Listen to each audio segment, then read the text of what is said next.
Welcome into a Friday edition of Daily Faceoff Live. Welcome in, Tyler Yaremchuk, Carter Hutton, live on the Daily Faceoff YouTube. And as always, brought to you by Bet365. Download the app today. Use the promo code NATION. Whatever the moment, it's never ordinary at Bet365. Carter Hutton rocking the Canada lid ahead of their game against Switzerland today. That's it. We decked the whole family out in gear. I went wild last week and ordered some stuff. My kid got a McDavid jersey. My daughter got a Crosby t-shirt jersey, and then my wife and I both got shirts. So we're all in. We're going to go watch the game today with friends and stuff. It's going to be awesome. We're so excited. The Olympics are unbelievable. It's such a fun event.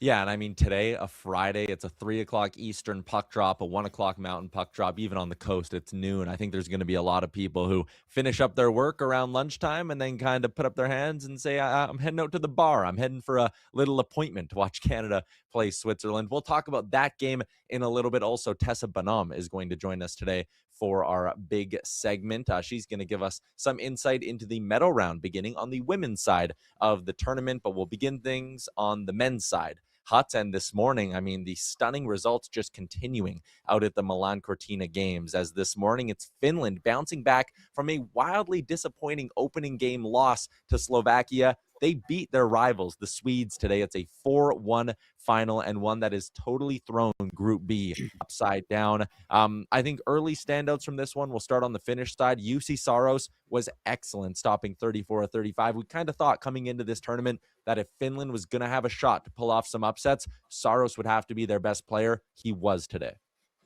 Yeah, again, I think that's no disguising that, right? When we talked about this team, we broke them down where they're at. We knew they'd have to play like a grittier game than we saw in the first game against Slovakia, and I think they did that, and Jussi Saros was the MVP of this game. I saw a great clip of Team Sweden walking out, and it was like, name something good about Finland, and most guys were like, no. So you can imagine the pride that they felt last night, and as I pull up the Daily Faceoff line combo, which kind of gets me through the Olympics here, being able to find these combos, because it's such, unique players, and it's such a great resource to have, I think, on the other side analyzing this.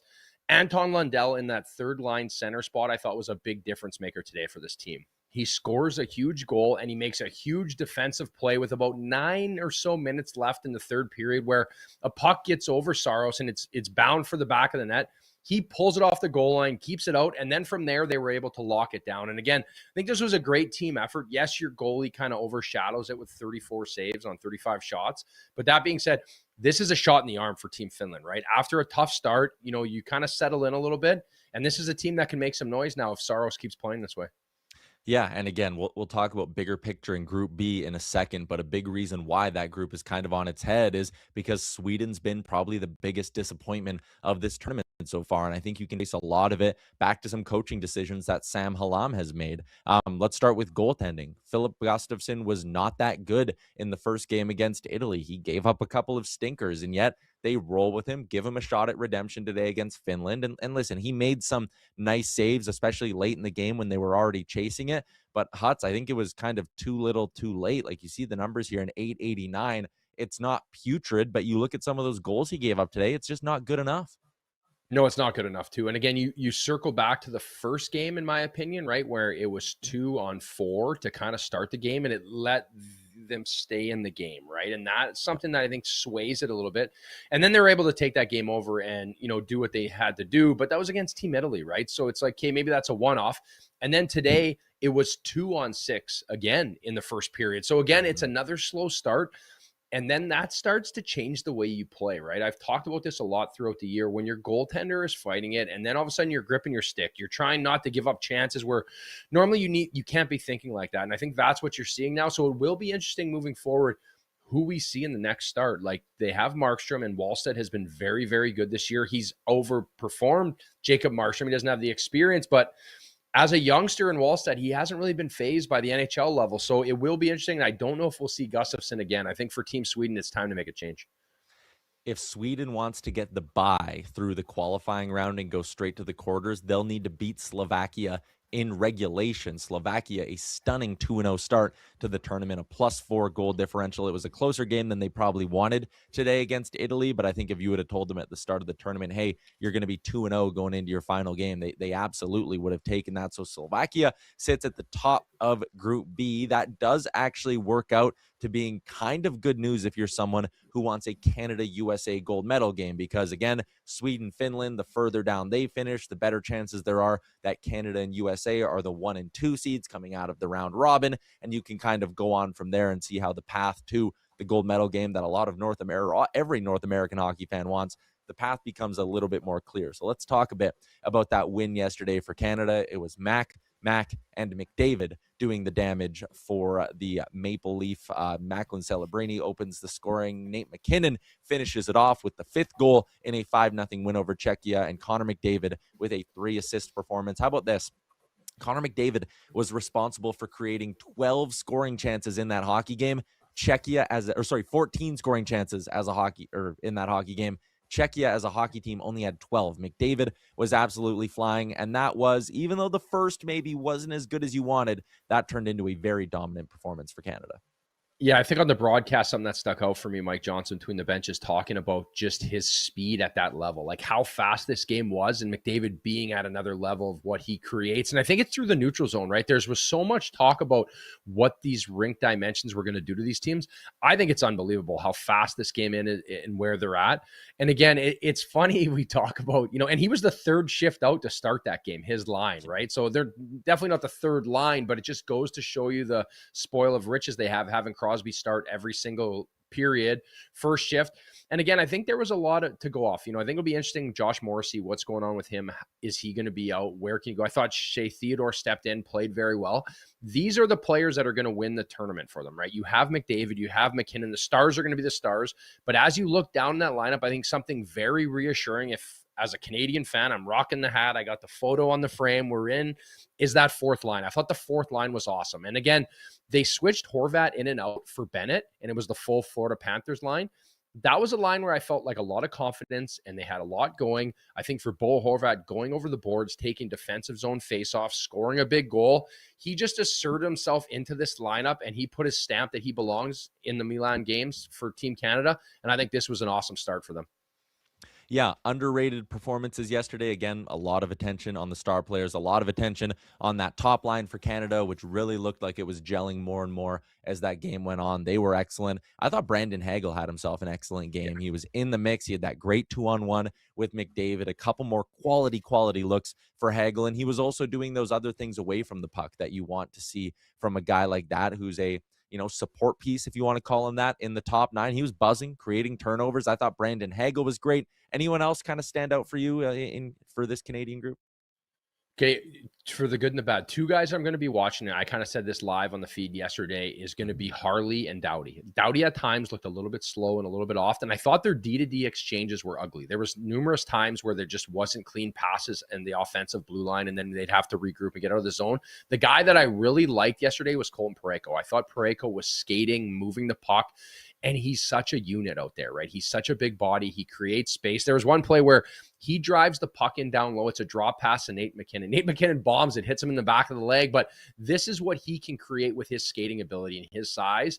And just his rangy ability in the defensive zone is going to come into play as we start to play against better and better teams in this games here. I'm going to ask you about goaltending in a second because that is your area of expertise. But first, a quick thought on Team USA. It's a 5-1 win for them over Latvia in their opener. A whole bunch of different goal scorers. Austin Matthews, Brady Tkachuk getting in the mix for USA. I thought that was a predictably dominant outcome. They probably could have scored a few more if a few reviews would have went their way. But I think my one comment would be no notes. Team USA looked as advertised. Yeah, I think so too. I think, again, going in the 4th line, right, I thought Brock Nelson was good. I thought Jack Hughes, who had a lot of question marks about him, how he could perform in this tournament, I thought he was very good as well. And again, for a first period where, there's a little bit of nerves and things don't go your way, they could have easily crumbled a bit more too, right? I think they answered the call. They managed what came at them. So reassuring for them, there's a lot of dynamic play to the thing. I thought Hellebuck was solid. He didn't really get challenged a ton. And again, it will be interesting to see how he answers the call as they get into tougher matchups for Team USA. But as we expected, they look like a very complete hockey team. All right, one more thing for you. Percentage game before we get to our guest. Jordan Binnington was strong in Canada's win. Again, a 5-0 win. Naturally, not a lot of attention is going to go to the goaltender, but I had him as one of my unofficial 3 stars last night, or last game, Huts. Binnington was great. Your question, there is a blank percent chance that Binnington is the medal round starter for Canada because, again, the expectation is Logan Thompson's going to go tonight. There's 100% chance that he is the medal. Like, he is the guy. There's no turning back from it now. I feel like because of the fact that you got today's game, right, it's going to be, a back-to-back, so it's not a big deal. Then he gets the next one where it's going to be an easier matchup. I don't think he's that busy. He handles the puck well. And I've talked about it. I keep pumping my own tires about the puck handling, but it's such a big factor in a tournament like this.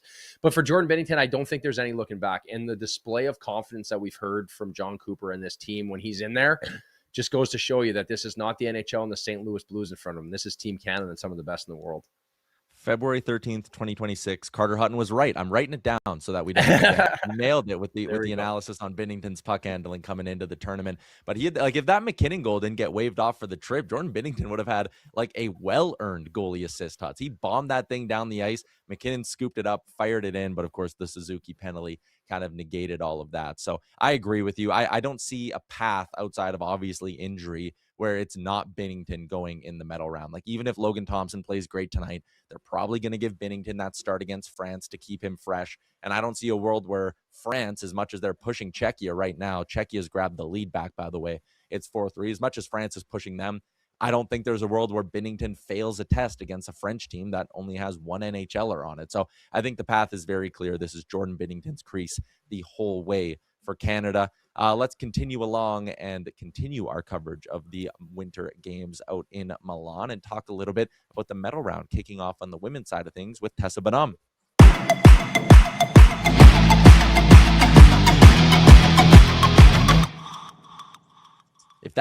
If that music doesn't get you in the mood to talk a little bit about the Winter Games, I don't know what will. Tessa Bonhomme, an Olympic gold medalist. You can also find her at the Jocks and Jills podcast if you want a look into the PWHL. Tessa, thanks for giving us some time today. Thanks for having me and pumping those Euro beats. Getting me in the mood for when I get to head over to Italy. What's coming up in the medal round here, but let's maybe start with a look back. And I want to talk about that big win for USA over Canada from a Canadian perspective. What was maybe the most concerning about the way that American team handled Canada in that round robin matchup? The ease in which they did so. I think that, Canadian hockey, the one thing that everybody will say first and foremost is that, it's tough hockey and it's played with your heart on your sleeve. And I don't think that was the case for those women. So I think that's where most of the disappointment comes from. For everybody watching, it just felt like, people were questioning, do they even want it? Are they just happy to be there? I think it's an obvious answer where, yes, you have to want it. You don't make an Olympic team just by being happy to be there. And I mean, I'm sure you have that moment, but once you go through opening ceremonies and the puck drops in the first game, that switch has to flip. And it felt like in that game, it wasn't. It just felt like a friendly, really. Yeah. And obviously something that has to change too. But in the last little bit, USA has been kind of giving Canada they've been running the show a little bit. What's changed? What do you think has changed in the past and what has pushed USA a little bit over the top lately? You know what? It's funny because we had been talking the rosters haven't really changed that much since the last World Championships. And that game went into overtime. It was a 1-goal game, right? So what truly has changed so much? And to me, it's the respect meter. You obviously always respect your opponent and the skills and the talents that they have, but that doesn't mean you give them all the time and space out there. If anything, it means you take more of it away. And I feel like that respect has slowly turned into a bit of fear for Team Canada, where instead of going out there and, playing with the will to win, you're playing with the fear to lose, if that makes sense. So there's a lot of timid play. There's a lot of questioning. There's a lot of doubt. And I think that, it takes away from these players truly realizing you got picked to play on this team for a specific reason. So stand in front of that mirror for a hot minute, take a good hard look and tell yourself why you're there and believe it. And if you don't believe it, well, by all means, take the jersey off and pass it on to the next, because They're going to need everybody bought in and believing in this game, that they're there for a reason. They are all fantastic players. This team didn't get that much slower in less than a year against this American team, but you saw it at rivalry series. Clearly there was a major adjustment that took place where I think almost Team Canada's got to take a look at maybe the way they're approaching this game. Yeah, I think that is part of it too. And I think just back to my point, like, you don't lose talent overnight, right? This is still the same team. You still have that value. You can get there. Now, the psychological effect of losing their captain, right? They lose her and then they come back the next game. They answer the call. What is that effect on this team and leadership wise? Because there was a great clip of it's her and Stacey picking up the pucks, which I loved, right? That's something for me. Like, I'm trying to teach kids, like, it's more than just the game. It's like the things that go with it. And she's such a great leader. What does that do to this club? Well, I think the thing with Poulin, and it goes all the way back to 16 years ago, right, is like she's got the clutch DNA. Like, she can't shake it or fight it. And I think that's great. And it's a good thing. Very thankful she's Canadian, right? But does it come to a point where all of a sudden a team relies on that and just feels safe because they have her? And is that even fair to her, really? Like, is it fair to dump this all on her? No. I mean, I'm kind of glad Poulin was taken out of the equation in that game, and I'm glad the team was faced with everything that they've been faced with during that game, probably the feelings before it, and all of the commentary and everything that comes after, because albeit they're probably blocking a lot of the outside noise, they probably don't want to hear any of the crap that I'm spewing, but in that locker room, don't doubt they're taking a long, hard look and really figuring out what's going on. Like, what's the identity here, guys? Like, are we a rollover team? Are we a rollover and die kind of team? Because that's not what the jersey that you're wearing represents at all. That ain't it. So I think it was good to have Pooh in the stands to watch that, because the angrier Pooh is, the more she leads by example. She's not a voice in the locker room, don't get me wrong, but it doesn't take much for her to give you one look and to have you realize. And like, there's not a lot of people that I've met that play hockey that are as hyper competitive as Pooh and that want to win as bad. And everybody can say, you got to love winning more than you got to hate losing more than you love winning. And Pooh emulates that every game. Doesn't matter if it's a prelim game, doesn't matter if it's a quarterfinals or a semis or a gold medal game. Like, she wants it all, and she wants it all to be great. So it'll be interesting to see, does she open her mouth and say something? Not sure, but that's what assistant captains are for. Like, Pooh's not the vocal leader. Fine. It's not a secret. Ladies, you're the leadership group. Sit down, have a chat. If Brianne Jenner, who wore the C while Pooh was out, needs to say something, Jenny, go ahead. Take the floor. Yeah. Poulin, speaking today, by the way, said she tweaked her knee versus Czechia, feels better Monday, still hurts though. So again, keeping an eye on that as we head into the medal round of things. I heard that she took full practice. No, she was in a regular jersey, took full contact, felt great, but she's a game time decision is what I heard. Let's flip this over and talk a little bit about this American team here and just how good they've looked so far in this tournament. Obviously, Abby Murphy's getting a ton of love. But are there any other players that have kind of really caught your eye in this Olympic Games and are really elevating their games for USA? Yeah, Layla Edwards by far is number one that comes to my mind. She was a forward turned D. They're just like, you're going to play D now. She was like, all right. To me, which is astounding because the speed of play is wild. So to be able to know how to gap up, 1, 2, you're controlling a lot of the play on the back end. And she has done all of this so incredibly seamlessly and has never looked panicked. Everything is just like very chill and very comfortable. And she's very young. And this kid, if you watch her, she's incredibly hard to defend because she's like a triple threat. She's got a hell of a shot. It's like she's shooting an alley out there. Like, it's crazy unfair. And when she shoots it, it's not like, when you're fronting a shot, right? A player's got the puck on their stick and you think you're in the shot lane. You're never in the shot lane with her. Like, she changes the angle so well and so fast, and that thing's coming off cooking, okay? So you have to honor her. 1, you have to have stick on puck. 2, she can make a sick pass, like where she's not even looking, tape to tape with mustard on it. 3rd, she can also make a move and have you looking like some kind of monkey on a highlight reel that you're gonna have to be watching for 10 years coming. You know what I mean? So she's incredibly hard to play against.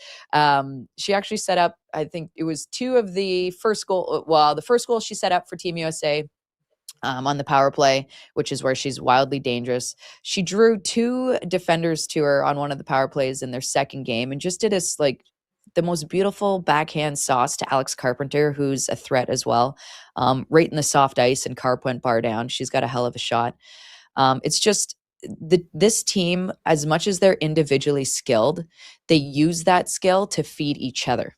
If that makes sense. So it's not like they're going end to end saying, hey, everyone, look at me, look at how great I am. Like Abby Murphy is taking hits. She's making the other team take penalties, and she's doing wicked behind the back spinorama backhand passes on the tape to her pal, and allowing them to take, all of the praise for finishing so great. Like it's a highly talented group, but they're really in this together. And that's what's scary and really hard to play against. Yeah, I think that's where the skill has just gone through the roof, right? Even men's, Crazy. women's, everything. And like, have you seen that push the pace more now with the PWHL, with more of the hockey and more just better players consistently playing, where in years past we would just wait for international play, where now these women are getting it all the time with the PWHL? Yeah, and I think that's what's wicked about that is like we're talking about, Abby Murphy, we're talking about Caroline Harvey, who's on the back end with Team USA as well. We're talking about Layla Edwards. All these players are still in the NCAA, skating every day and playing tough hockey every weekend. They haven't even dipped their toe in the PWHL yet, but the ladies in the PWHL know they're coming. And I'll tell you that. If you don't, you're living under a rock. But that said, yeah, I think the PW has actually helped international hockey be better, if you will. Back when I played, you couldn't even sneeze next to a player without getting a penalty. Like literally, if you blew too hard next to someone, they would call you for something. And now you're seeing they're allowing, I don't want to say body checking, but body contact when the puck is in play, right? So the game is the PWHL is helping the IHF shift the game to something more fun to watch, if you will. And it's still incredibly fast. But yeah, once all these players enter the PW that I'm talking about that are in the NCAA, Sweden's got a bunch of them. I know they're playing right now. Hilda Svensson and Youngaker on Sweden are unbelievable. It's just going to elevate the game in the PW, because I'm sure you saw the highlight reel of Abby Murphy flicking that puck up in the air, batting it down between the players like one hand backhand sauce. Like a week later, Kevin Fiala was trying that in the NHL. So these ladies are influencing, right? And then put her in the PWHL, there's only going to be way more of a platform to watch these, everyday highlight reels that she's putting out there. And the crazy thing is like that wasn't even Abby Murphy's only highlight reel goal that game. It's ridiculous. So yeah, I think once they all get into the PW and that platform's there to show them all, and their skill will just elevate play for the players that are coming up. And like I said, in the NCAA, or ones that are striving to play in the NCAA, because now there's a landing point for them. And with expansion coming in the PWHL too, there's a lot more room out there for young ladies to continue playing and to continue to fine tune and working on their craft. Just looking at like some surface level numbers from, comparing this Olympics to ones in the past, like Canada so far, if you take out the 5-0 loss to Team USA, I think it's a plus 13 goal differential through their other 3 round robin games or preliminary round games. Back in 2018, Canada finished the preliminary round plus 28 through those 4 games. So from a parity perspective, when you look at these other countries out of obviously Canada, USA, the big two, have they lived up to, I'll call it the hype or what we expected? Like everyone kind of thought that this would be one of the tighter Olympics that we've seen in past years. So have those other countries kind of lived up to that expectation in your eyes? Yeah, I think the development group's really coming through, because a lot of the teams that are pushing them do have a younger group on their side. So I think these NSOs, these national sporting organizations, are actually dumping money into their development program, the under 18 program, the under 18 worlds, and all of that. And everybody's going to say, oh, Canada and USA are still beating people 5-0. Well, it used to be 13 or 14-0. So yes, the gap is closing. Are we saying it's closed yet? No, but it used to be Canada or Finland, USA, Canada, and it used to be Finland, maybe Sweden. And then it turned into, instead of Sweden, it was maybe Czechia, but that gap between Canada and them and USA and them were still a bit too far. Now you've got Finland, Czechia, Sweden, Germany's kind of trying to knock on the door, but now you have more than 3 teams that are really close and tight. And Switzerland held USA to 2-0 for majority of a game. That's wild. That high power offense holding them to 2-0 isn't fantastic. So yeah, the gap is closing. It's just a matter of holding on. And the PWHL, similar to the NHL, it used to be blowouts on the men's side until a lot of the European players came over and started playing the NHL, and it didn't happen overnight. The PWHL has only been around for 2 years, right? We just started our 3rd season. So let this play out for another 5 to 7. And, and maybe perhaps 2 Olympics from now, just watch how tight it's going to be. It's awesome. And I do think, yes, that I don't even want to call it parity yet, but the gap is definitely closing with a lot of these players and teams. And I think it helps too that a lot of these players are training alongside, the likes of Marie-Philippe Poulin and Hilary Knight. So instead of holding them up on a pedestal and them being larger than life, now it's just their pals and someone that they train and play with every day. So you kind of get rid of that intimidation factor too. Yeah, I think that's a good point. Czechia and Sweden, 2 countries you just mentioned. That's a quarterfinal matchup, and it should be absolutely electric. Tessa, appreciate your time. Thank you so much for popping on. Thanks for having me, guys. Cheers. Like the hat.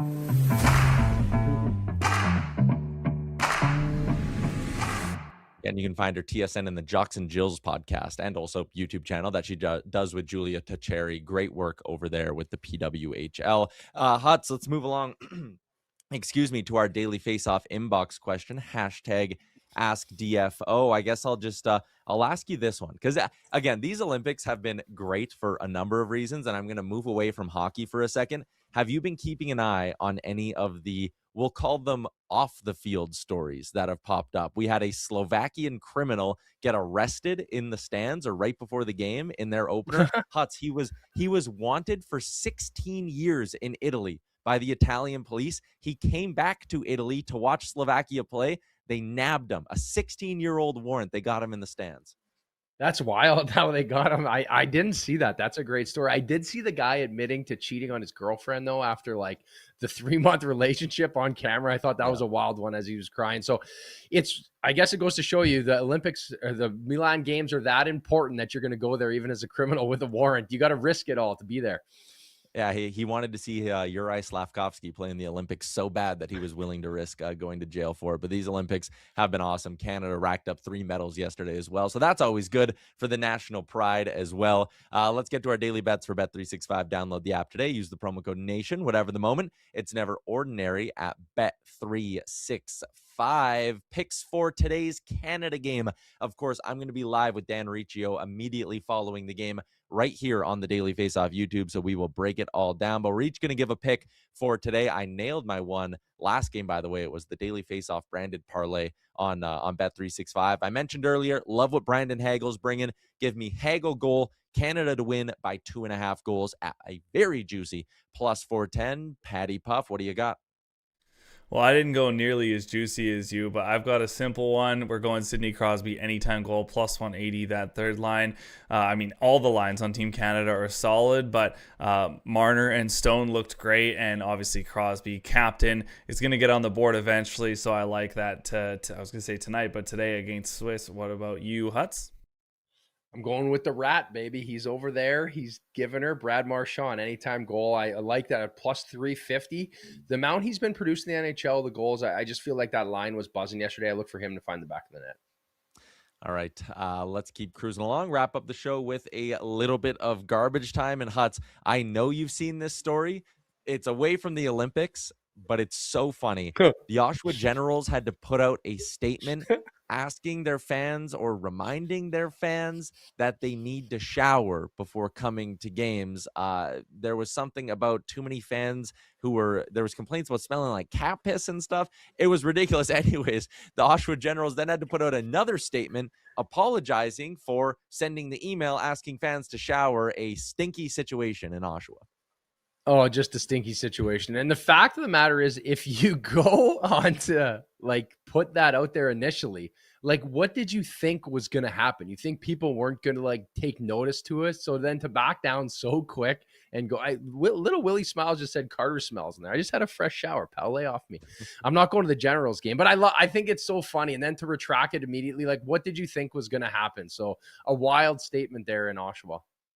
Yeah, that was funny. Gave me a good chuckle. Not a lot of non-Olympic headlines buzzing around the hockey world right now, which also probably doesn't help when something like that pops up. Oshawa probably should have known that was going to go viral for maybe not the right reasons. But that is a wrap on today's edition of the show. That is a wrap, Huts, on this week on Daily Faceoff Live. Sunday, Canada plays France. I'll be live on the Daily Faceoff YouTube with the post-game for that as well. So again, couple of post-game shows coming up later on today and on Sunday. And when we talk on Monday, Huts, we're we're going to be getting set for the medal round. We will know our qualifying round matchups. So it's going to be an electric weekend of hockey. And next week, the action just gets even more intense.